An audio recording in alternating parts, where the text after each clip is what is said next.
Who's in there with you? The hushed feminine voice jolted me from my thoughts. I froze in the hallway, my hand on the doorknob to our spare bedroom, the one Carter had converted into his studio for a new work project. Carter's muffled response made my heart pound. Keep your voice down. Lena's home. My stomach twisted into knots. I pressed my ear against the door, straining to make out the words.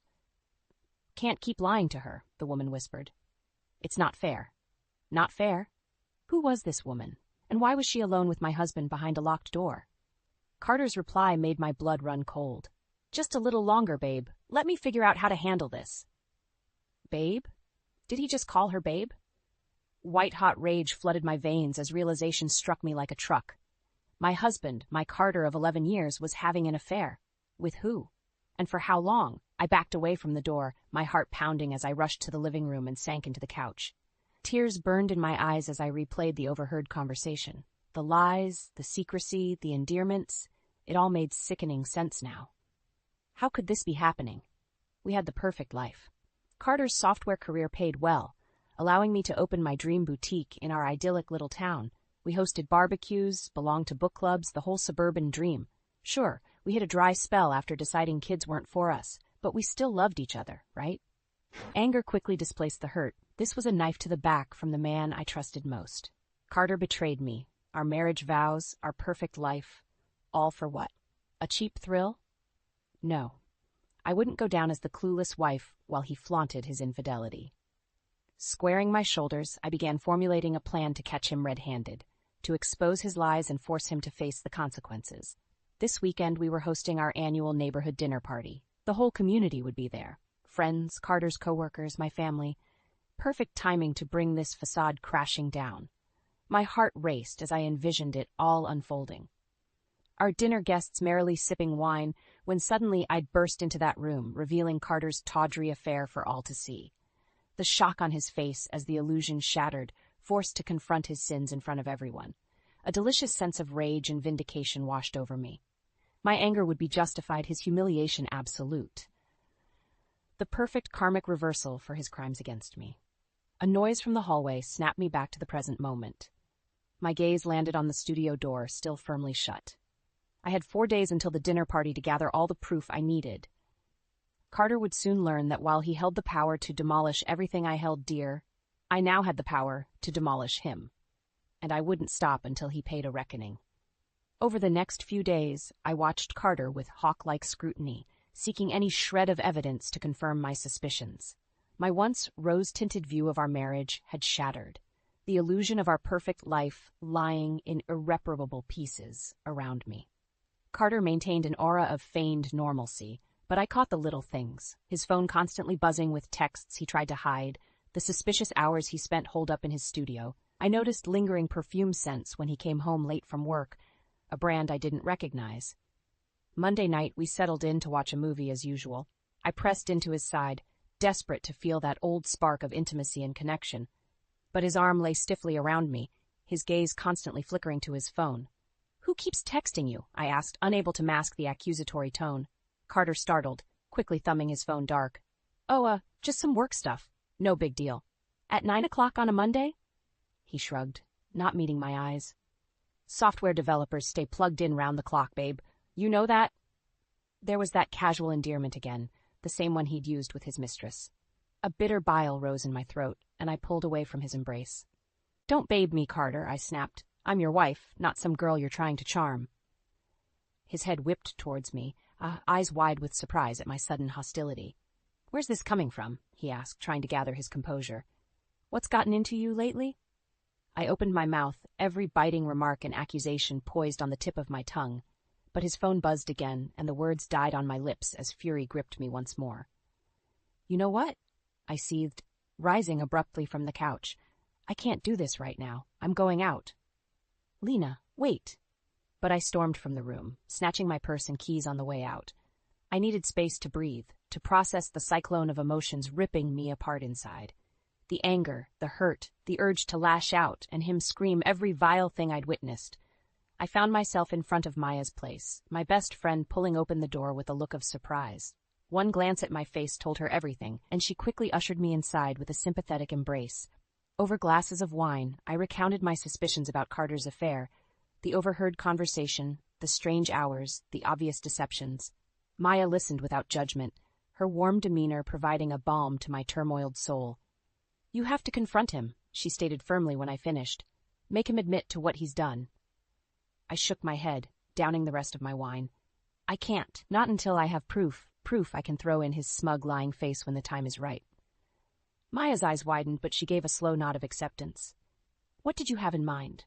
A slow smile spread across my lips as the first tendrils of my plan began taking shape.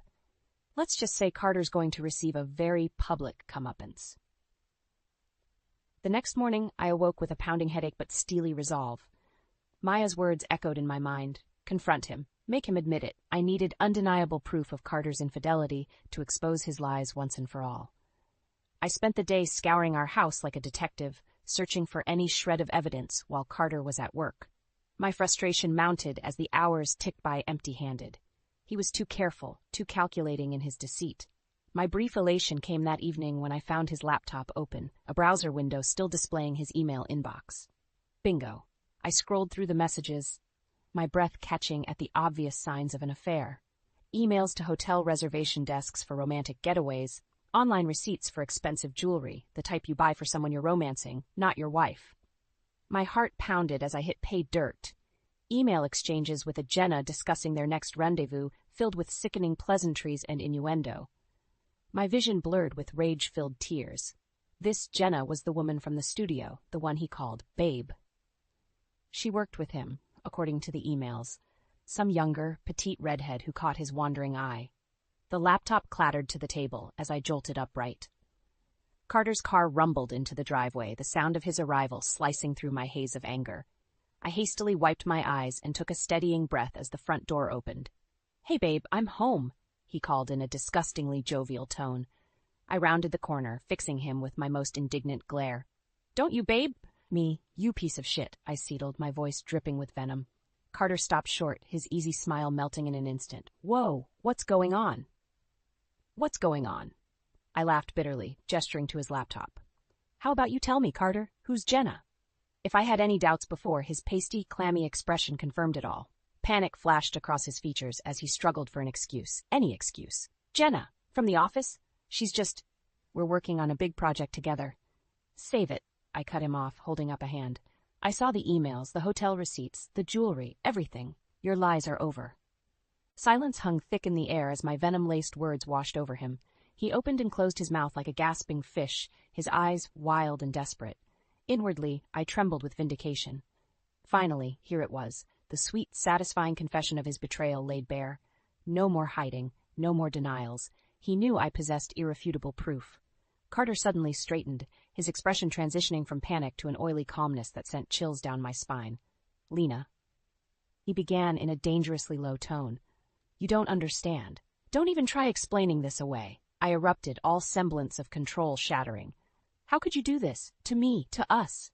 My anguished screams echoed through the living room as every ounce of pain and rage I'd bottled up came bursting forth in a torrent. Carter stood motionless, absorbing the deserved brunt of my fury as I raged and wept and shook with righteous fury. When my well ran dry, I fixed him with a cold, withering glare. "I want a divorce," I stated with finality, "and this Saturday our friends will know exactly why." Leaving him frozen in stupefied shock, I stormed out the front door, letting it slam behind me with decisive, punctuating thud. In the days leading up to the dinner party, the atmosphere in our home was thick with tension. Carter tried pleading, bargaining, even threatening legal action, but I was unmoved. My mind was laser-focused on one thing: demolishing the facade of our sham marriage in front of everyone. "You're making a huge mistake," he said through gritted teeth as I finished placing the centerpiece on the dining table. "When you go through with this, there's no taking it back." I turned and fixed him with an icy glare. "Like you didn't make a huge mistake sleeping with that little hussy Jenna?"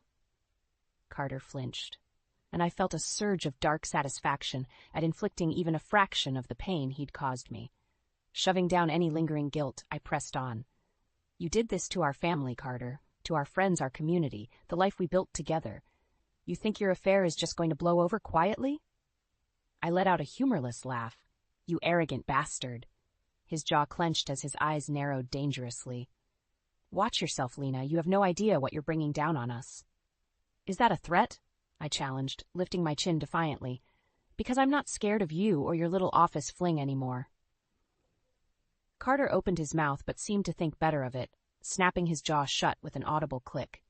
He threw his hands up in exasperated defeat.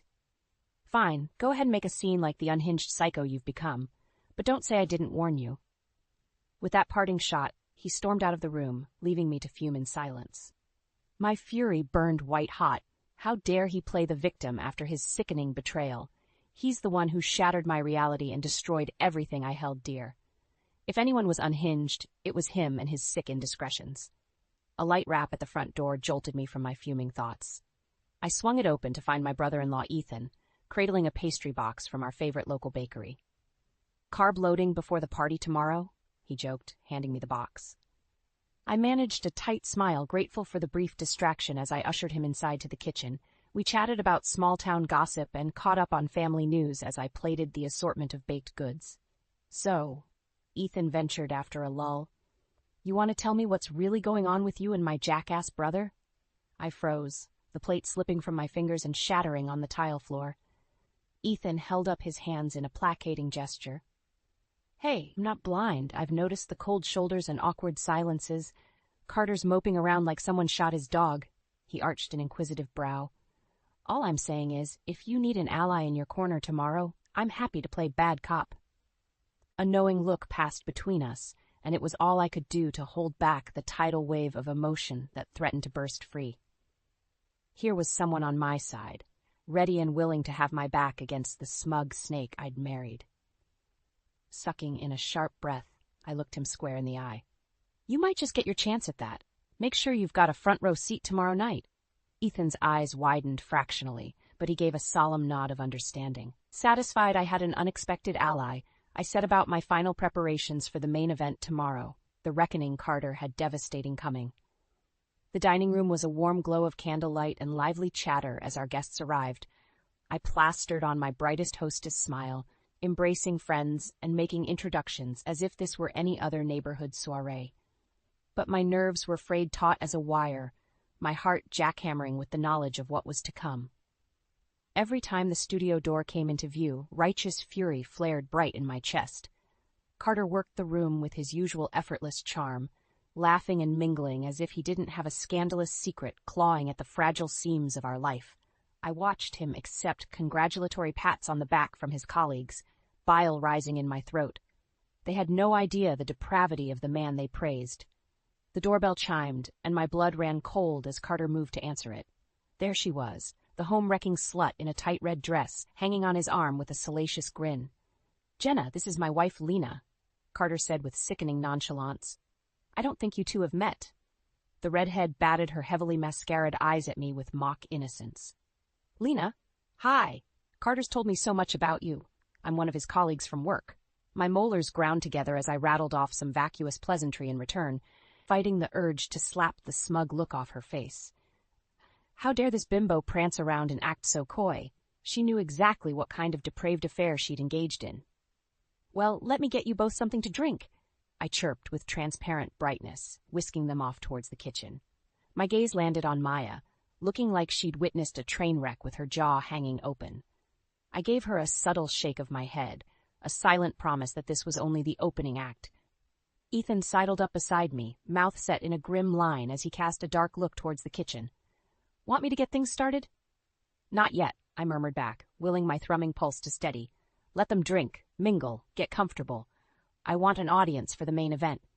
He gave a curt nod and melted back into the crowd.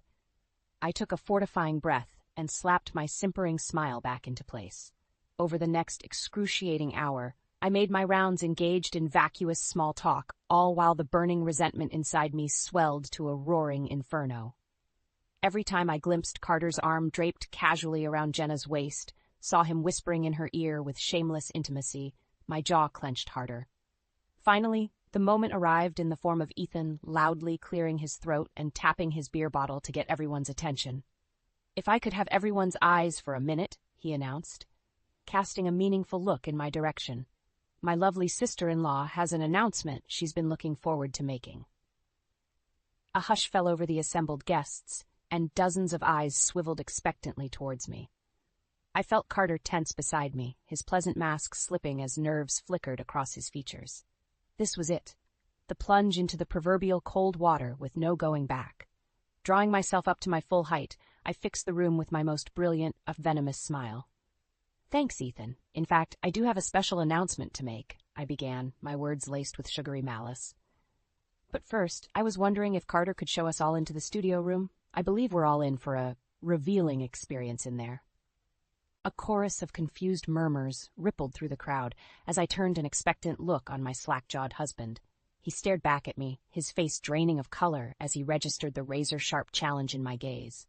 "Well?" I prompted with an arched brow. "The big project you've been working on? We're all dying to see it." Jenna tried to sputter out some excuse, but I silenced her with a look of pure venom. All eyes were locked on Carter, awaiting his reaction with bated breath. The silence teetered on the precipice as his Adam's apple bobbed with a hard swallow. Then, no doubt sensing the hopelessness of further protest, he turned on his heel and started for the studio without a word. The quiet scuffle of chairs scooting back was the only sound as our guests rose uncertainly to follow his lead. I fell into step behind them all, back straight and chin held high in grim determination. The trap had been set. Now it was time to mercilessly spring it and unleash my wrath. A heavy silence hung in the air as our guests filed into the studio, their expressions ranging from morbid curiosity to dawning realization. Maya shot me a knowing look, while Ethan hovered at the periphery like a bodyguard ready to spring into action. Carter stood in the center of the room, radiating discomfort and dread as all eyes turned towards him in bewildered anticipation. Even Jenna seemed to sense the shifting tide, her bravado faltering as she shrank into the shadows. "Well?" I prompted acidly after the pause stretched on too long. "This is your chance to finally come clean about this big project you've been so obsessively working on." My husband's jaw ticked as he struggled to maintain his rapidly fracturing composure. "Lena, I don't know what you think this is, but don't play dumb," I snapped, cutting off his protest with a sharp slice of my hand. "We both know exactly what this room is for, your sordid little sex den with your mistress." A collective gasp reverberated around the room as Carter flushed a mortified crimson. Jenna let out a soundless squeak of dismay, her hands flying to cover her ashen face. I drank in their humiliation, letting the moment stretch out deliciously before turning an icy glare on the assembled crowd. "That's right, my dear friends and neighbors," I announced, my voice dripping with disdain. "While we've all been fooled by Carter's upstanding family man facade, he's been carrying on an affair right under our noses, using our hard-earned money to wine and dine his little red-headed tramp on the side." The gasps and mutterings swelled as dozens of accusing eyes turned on the shamed pair. Carter opened and closed his mouth like a gasping fish, struggling for any coherent defense under my ruthless onslaught. You've gone insane," he finally choked out, but the words rang weak and unconvincing even to my own ears. Ethan stepped forward, his expression thunderous. "Don't try lying anymore, little brother. We have all the proof, the emails, hotel receipts, everything." "No," Jenna whimpered from her shadowy corner. "Carter, you said you were going to leave her. You promised." The accusation seemed to jolt him from his stupor as he wheeled on her with a look of pure, unbridled rage. "Don't try pinning this entirely on me, you home-wrecking whore," he spat with incredible vitriol. "You knew exactly what you were getting into from the start." An affronted hush fell over the assembled crowd, and I registered the shocked and sickened looks being exchanged all around. Even Maya and Ethan appeared taken aback by the vicious rawness suddenly unleashed. Sensing the situation spiraling rapidly out of control, I seized the moment to pivot. "You're both utterly repulsive," I announced in ringing tones, garnering everyone's attention once again. "But this has been a long time coming. We're through, Carter. I want a divorce. Away from your poison and your whore." Squaring my shoulders, I shot my seething husband one final death glare before turning on my heel to stalk out of the room.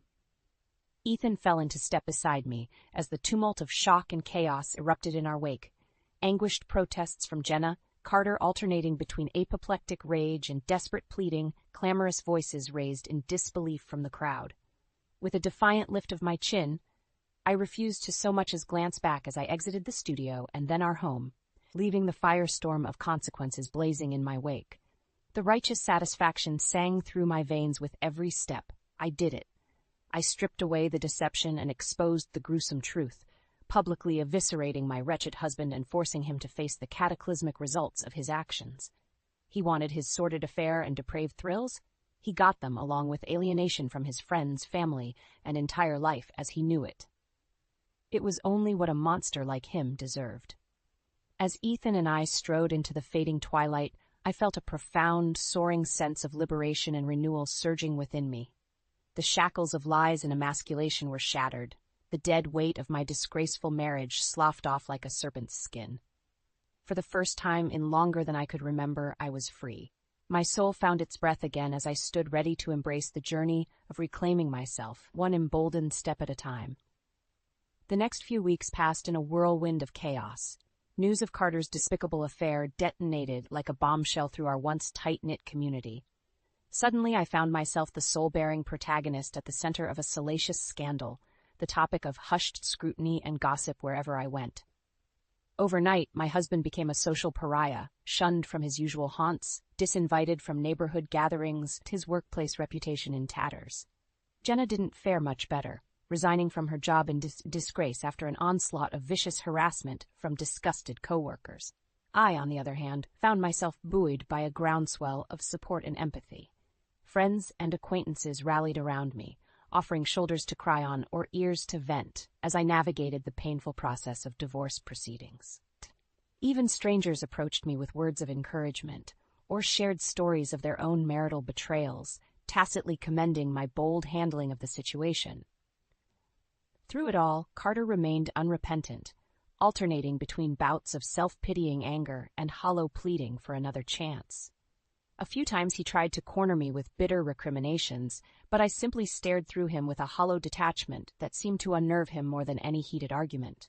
One such confrontation played out in Maya's kitchen, where I'd been holed up escaping the gossip frenzy dominating my own home. He barged in unannounced, eyes wild and hair disheveled from another night of brooding self-destruction.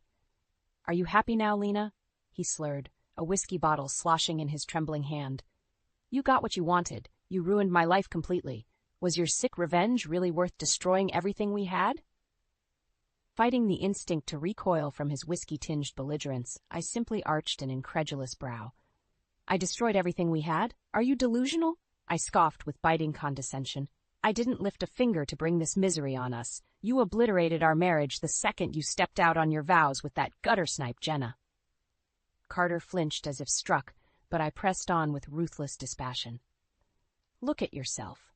Drunk, disheveled, the town pariah, and you really think playing the victim now will earn you any sympathy?" I let out a withering laugh. "Face it, Carter. This is the aftermath you created by your own selfish, disgusting actions. You have no one to blame but yourself."